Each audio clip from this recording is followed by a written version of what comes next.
13:38, el que no se sube al auto, bueno, queda fuera. No. Seguimos en segunda página, segunda parte del que se dijo.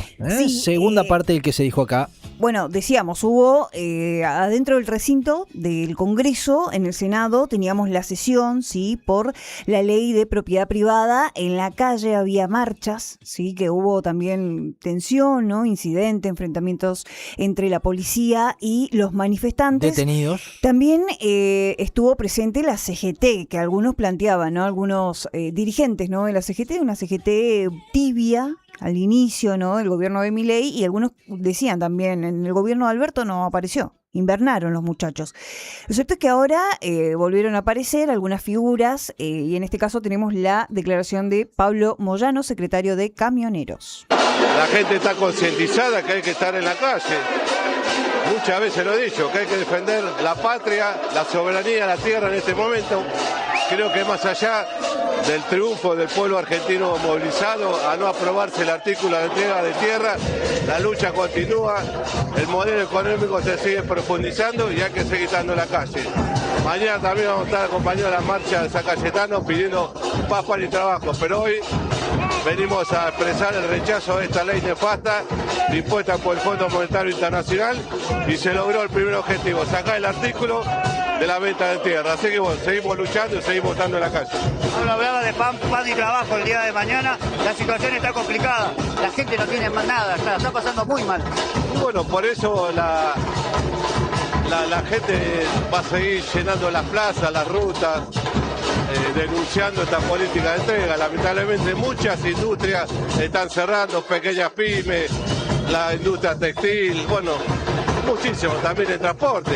Hemos sufrido la baja del consumo, quiere decir que hay menos viajes y eso repercute en el salario. Pero lo importante es estar acá en la calle y peleando. Bueno, Pablo, a pesar de todo, Camioneros sigue sosteniendo los puestos de trabajo de diferentes empresas.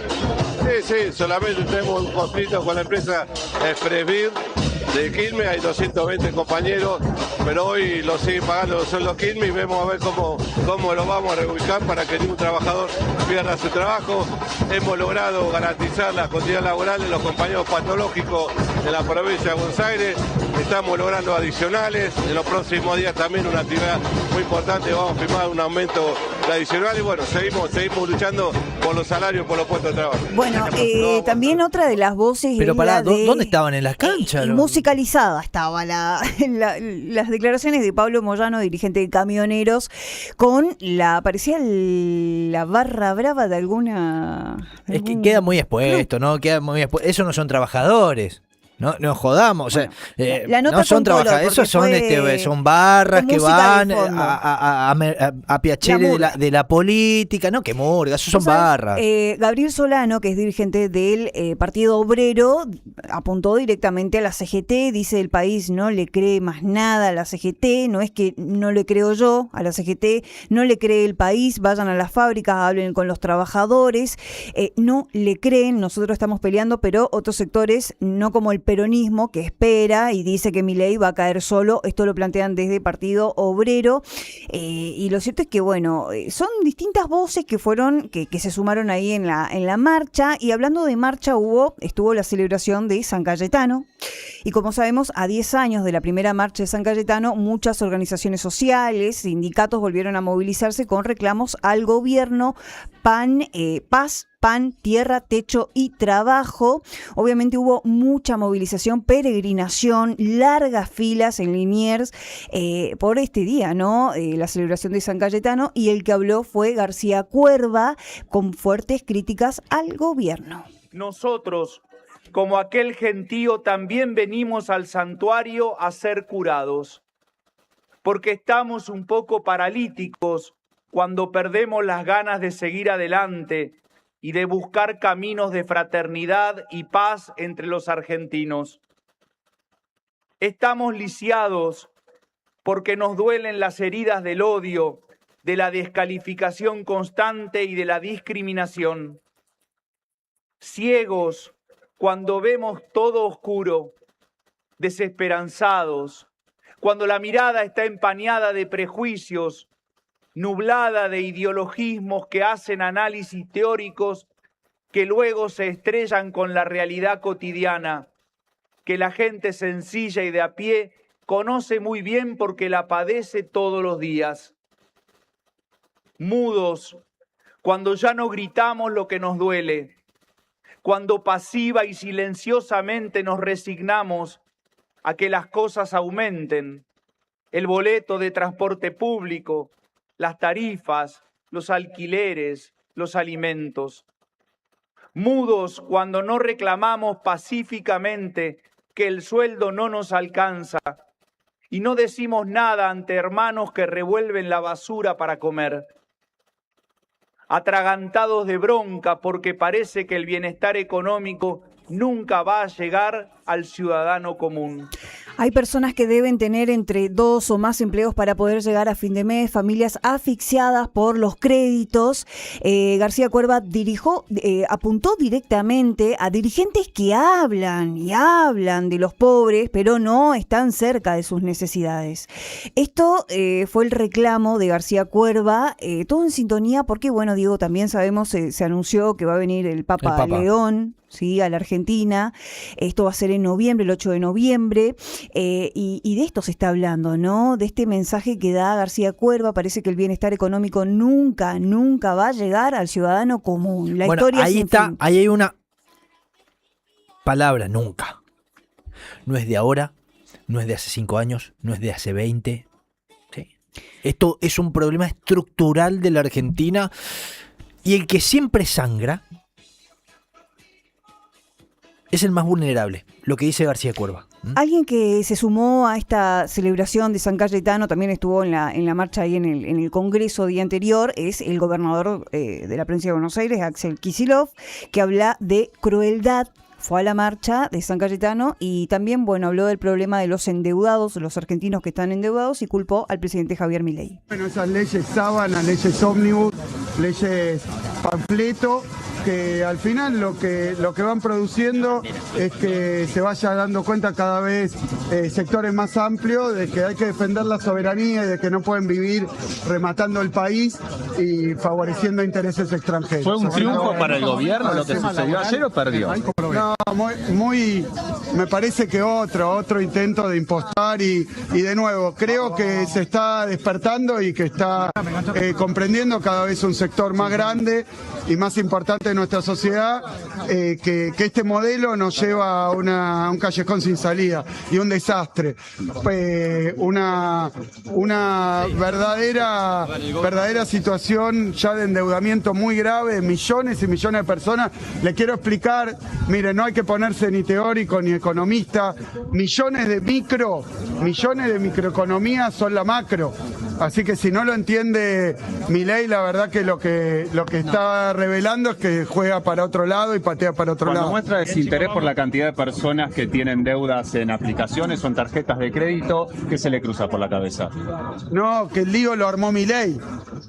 Que no es la gente que irresponsablemente, como quiso decir, o con una pistola en la cabeza, la gente que se está endeudando en su gran mayoría, porque esto creció y creció el incumplimiento, la morosidad, y tiene que ver precisamente con que los salarios no alcanzan para cubrir cuestiones básicas, alquileres, alimentos, salud, bueno, cosas básicas por la desregulación y las decisiones que va tomando el gobierno de Milei, pero bueno, y la tasa de interés y las condiciones financieras y la desregulación que hace que con 3 clics se pueda endeudar gente que ni sabe a qué tasa, entonces después no puede pagar. ¿Cómo no va a tener que ver el gobierno? ¿Qué gobierna? ¿Para quién gobierna? ¿Para quién gobierna? Para las corporaciones, para la timba. Por eso yo hoy me parece que por respeto a la gente que está acá, me gustaría dejar en lo que he dicho, acompañar a un pueblo que tiene dificultades, que sufre y que es un pueblo que, bueno, se ha enterado de la... Bueno, ahí escuchamos a Kicillof, plantea el posicionamiento. Miren de qué lado estoy yo. Miren de qué lado está el presidente Javier Milei. Ahora, ¿podrá separarse del recuerdo que tienen los argentinos de aquel gobierno de Alberto Fernández, de Cristina Fernández de Kirchner, de Sergio Massa, de destetarse del kirchnerismo? Pensando también en la hiperactividad que tuvo Sergio Massa, porque están penumbras, ¿no? Está escondido, pero movió las fichas en el Senado durante estos días. Hablaba Kicillof sobre el endeudamiento de los argentinos y el presidente dio una nota hace poquito tiempo donde él dice, Javier Milei, no somos Suizas, pero estamos mucho mejor que al principio. No estoy diciendo que no esté mal, estoy diciendo no somos Suiza, pero estamos mucho mejor que lo que estábamos al momento de inicio. No solo por haber evitado una catástrofe, sino porque además el PBI, digamos, desde que nosotros llegamos, en los 2 primeros años creció 11%. Sí. No solo eso, estamos en récord de PBI histórico, estamos en récord histórico de consumo, estamos en récord histórico de exportaciones y además las exportaciones crecen entre 5 y 6 veces más que el PBI. Okay. Entonces, no estoy diciendo que somos Suiza, estoy diciendo que estamos muchísimo mejor. Ahora, usted no puede pretender revertir 100 años de decadencia en 2 años y medio. Sí. Esa es la realidad. Okay. Ahora, si quieren que les mienta, les miento, pero de vuelta, hacer análisis parcial, eso es un error. Mire, le hago un comentario. Hay un economista, hay un libro hermoso, lo recomiendo fuertemente, muy, muy básico. Se llama La economía en una elección, de un economista que se llamaba Henry Hazlitt, que en realidad era periodista y estudió con Ludwig von Mises y se convirtió en un apasionado de la economía. Dice, mire, la diferencia entre el buen economista y el mal economista es, el mal economista solamente mira un sector en un periodo. El buen economista mira todos los sectores de la economía y mira hoy y el presente. Mire, cuando usted toma el PBI, de los 16 sectores que se relevan, 14 están para arriba y uno de los que está para abajo, que queremos que esté para abajo, que es el sector público. Usted cuando tiene progreso tecnológico, usted tiene cambio de precios relativos y tiene reasignación de recursos. Cuando usted abre la economía, usted tiene cambio de precios relativos, tiene reasignación de recursos. Cuando usted realiza reformas estructurales, nosotros llevamos casi 17.000, cambian los precios relativos y reasignan los recursos. Sí. Lo que está ocurriendo en esta economía es que están ocurriendo muchos cambios a mucha velocidad y la economía está reasignando recursos. Okay. Entonces, yo eso lo entiendo, presidente. Siempre se puede parar del lado de los que pierden, pero también están del otro lado los que ganan. ¿Y por qué bajó entonces el índice? Bueno, ahí escuchábamos al presidente y empiezan a surgir estas hipótesis donde los problemas económicos ya se lo empiezan a adjudicar al gobierno y no a la herencia. Es que ya no. Pasaron muchos años. La pesada herencia no. Es como que desentenderse, ¿sí? Directamente, no hacerse cargo. Cuando vos te endeudás, haces el aguante, ¿no? El año pasado hablábamos de esto de ir nadando, ¿no? A mitad del río, decir, vuelvo atrás o trato de llegar a la orilla. Le crees al presidente y te responde esto, bueno, quizás algunos dicen con pinzas, hay que hacer un poco de empatía. Bueno, pero vos sabés que, Cintia, al presidente no le gusta el tema de sentimientos, él maneja números. Pero a ver, porque ¿sabés qué pasa? Está la frase esa, ¿no? Les hablé con el corazón, me respondieron con el bolsillo. Bueno, pero hay una realidad porque lo que está exigiendo son cuestiones, el pueblo, ¿no? Cuando vos ves, nos llegamos a fin de mes, escuchamos a García Cuerva, los servicios cuestan esto, lo otro, le están pidiendo que les hable con el bolsillo el presidente, ¿sí? Están queriendo los resultados económicos. La sociedad está pidiendo eso, no llega a fin de mes. El sueldo sigue atrasado, los brotes verdes que siguen ahí todavía. Pero endeudamiento, la palabra endeudamiento hace lisa y llanamente mención y alusión a que no alcanza la plata. Entonces todos los reclamos son económicos. Y cuando vas a la economía, vos decís, che, mirá, lo que pasa es que también hay que hacer el ejercicio. Yo decía hace un rato, ¿no? 1000% de inflación se fue el gobierno saliente. El gobierno entrante que vos mirás y nos escandalizábamos hoy, decíamos la inflación del último mes de arriba del 2%. De Ciudad Autónoma de Buenos Aires. De 1.8 arriba del 2%. Bueno, y nosotros decíamos, che, ojo, pero nos acostumbramos a eso, ¿no? A ir mirando. Hizo una reducción fenomenal. Y mirá que vos sabés, que estás del otro lado, que yo le critico a los libertarios. A todos los critico. Sí, a todos los gobiernos. Pero si vos me decís a mí, che, ¿solucionó algo? Redujo la inflación galopante que teníamos, que claramente íbamos a una hiperinflación. en la Argentina. Y solo los que pasamos una hiperinflación sabemos lo que significa para los eso para libertarios, la economía de un para país. los libertarios el trabajo ya está hecho, superávit fiscal, inflación, entregar inversión en minería, la parte de gas, el agro, pero lo cierto es que el motor de otros sectores que está totalmente apagado, que está intentando sacar la cabeza, que es construcción, que es industria, las pequeñas y medianas comercio, empresas, exactamente. Y los demás que se arreglen. Pareciera que el mensaje guarda con los barra brava, por eso. que no hay que tirar mucho de la soga. Bueno, ahí voy, Cintia, ¿no? Hay que prestarle atención también a las industrias, a la matriz productiva. Un poco más de respeto, ¿no? Porque hay un esfuerzo que se está haciendo. No solamente respeto, Cintia.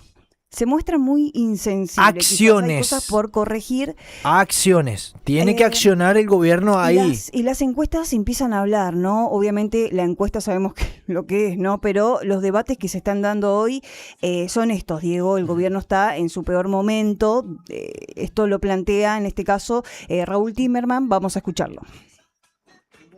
Está en este momento, en su peor momento. Desde que empezó el gobierno de Milei, hoy estamos en el peor momento que se dio solo una vez, que fue al mes del caso Adorni, que estuvo 33% de aprobación de gestión y después se recuperó, llegó a 49%, aún con Adorni en el gobierno, y hoy tiene 32,5%. Buscando la interpretación de por qué el gobierno cayó tanto en un mes, de la primera semana de julio a la primera semana de agosto. ¿Por qué cayó tanto? Yo creo que el principal factor es el gobierno ha perdido aprobación de gestión debido al éxito de su plan económico. Porque este es el plan económico del gobierno. Y el plan económico le salió bien al gobierno, no es que le salió mal. Ahora bien, ¿qué es lo que sucede? El gobierno comete un error dramático entre todos los errores que comete, que es alardear de que el plan económico es un éxito, de que la inflación está controlada, de que el dólar no aumenta, que no hay déficit fiscal. ¿Por qué comete el error de alardear de eso? Porque enfrente el que escucha ese discurso de la soberbia es gente que la está pasando muy mal. Entonces le tira a la gente que la economía es un éxito y para la gente su angustia pasa por la economía. Bueno, y le sumo pese al aguante, al apoyo. Venimos de unas elecciones, ¿no? El año pasado, el gobierno lleva todas las de perder, pero todavía no tiene contra quién. Es lo que plantea Timerman también. Hay encuestas de Atlas Intel, Diego, donde habla que el 70% de los argentinos afirma que la situación económica es mala. Hay desaprobación de Milei. Bueno, hoy está arriba del 60%, es el peor registro de la serie histórica. La imagen del gobierno, hay un estudio de la Universidad Torcuato Di Tella que habla del 66% de los consultados que prefieren un cambio. Hay un 33% que pide continuidad. 33% que sí banca ahí también, todavía. Sí, también tenemos que tener en cuenta las universidades para dónde juegan, ¿no? Y cuánto aporte recibieron durante la década kirchnerista, ¿no? Porque también hay una bajada de línea con respecto a estas observatorios y demás que realizan de acuerdo a las distintas universidades. No te olvides también que hubo un pensamiento único, ¿no? Y no te olvides tampoco que se vienen más marchas pidiendo, marchas universitarias pidiendo que se aplique finalmente el financiamiento. Sí, para las universidades esta semana entrante, el miércoles. Bueno, lo cierto es que falta mucho para las elecciones. Ahora el gobierno evaluará o verá cómo, si tendrá capacidad también intelectual para darlo vuelta, a revertir esta situación, dar respuestas. Algunos hablan de una rigidez tóxica en el gobierno. Y las decisiones de arriba impactan en la de abajo. Pero sin dudas. Ellos confían en el desparrame, ¿no? Apuestan a minería, energía. El derrame. Derrame. El famoso derrame que siempre cuesta en la Argentina. Pero ahí estamos los argentinos, ¿eh? Sí, algunos asoman la cabeza. Hernán Lacuza, del PRO, estuvo dando muchas notas y que lo que plantea es que debe venir un país posible presidenciable candidato. Para el 2027. Plantea que tiene que venir un país de construcción, no de destrucción, plan de desarrollo, crecimiento, que es lo que tiene que empezar Bueno, es que esta transición de la destrucción, y esto fue del antagonismo amigo y enemigo, que mucho tiempo figuró en la conciencia colectiva del argentino, ¿no? Porque estaban nosotros ellos, ¿Se acuerdan de la grieta? Ya se empezó a dejar de hablar mucho de la grieta, pero ¿saben qué pasa? Va a llevar un proceso de normalización, de transición a este gobierno y al que venga también, de pensarnos realmente argentinos y no solamente de utilizar las banderas, o mejor dicho, los momentos políticos y las banderas a través de ese momento para poder instalar temas y demás. Hay que empezar a sentirse parte de esta Argentina. Y darse cuenta también que la calidad legislativa y la vara tiene que subir en este país. Es decir, basta de mediocridad. Tenemos que empezar a generar leyes y a construir un país de en serio. Porque del otro lado, los que se quedan afuera, es decir, que no son partícipes porque no fueron electos de manera democrática en las urnas, empiezan a poner palos en la rueda. Y tiene que ser la inversa. Todos tenemos que tirar al mismo lado. El mismo carro que es por un lado país. por un lado están las encuestas, que sirve para posicionar, y por otro lado tenés la data dura, ¿no? Que es lo fáctico. Precarización laboral, quienes pierden el empleo formal, que tienen que refugiarse en el cuentapropismo y ganan un 28% menos. Bueno, la precarización laboral, Cintia, es un problema de base en la Argentina, sea público o privado, precarización en todo sentido. 13:59, estamos llegando al final de Segunda Página. Yo soy lo que hago.